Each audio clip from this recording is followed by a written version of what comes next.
Hello, Charles William Amir Mansour here, scientist and global business development manager for Agilent Technologies. In this short video, I'd like to walk you through one of many target applications driven by our quantitative imaging and microscopy solutions. Fluorescence in situ hybridization is a common method used to visualize nucleic acid expression at the DNA or RNA level within cells.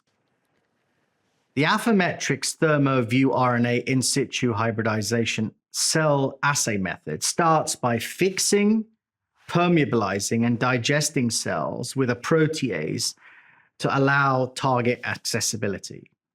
Then, a set of target-specific oligoprobes hybridize to each target mRNA. An oligo signal amplification system is then added, which hybridizes to the specific mRNA probe with sequence specificity. The final step being the addition of an oligo-conjugated fluorescent probe mix containing Alexa 488, 546, 647, 750.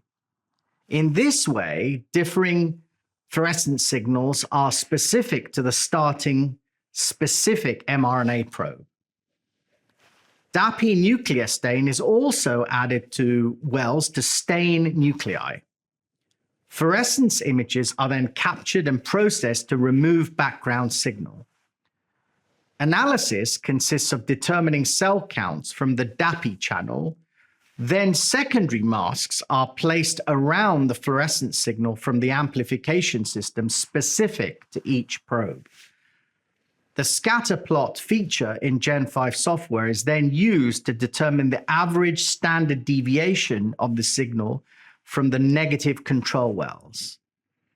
These values are then used to set subpopulation threshold values in the different fluorescent probe channels to identify positive responding cells per image.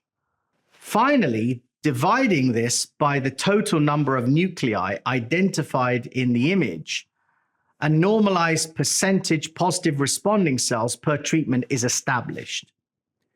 When this is plotted against the concentration of treatment added to the well, the final curve can be used to discern the effects of test molecules to stimulate or inhibit expression at the RNA level with single cell resolution, allowing for one to assess the heterogeneity of the response.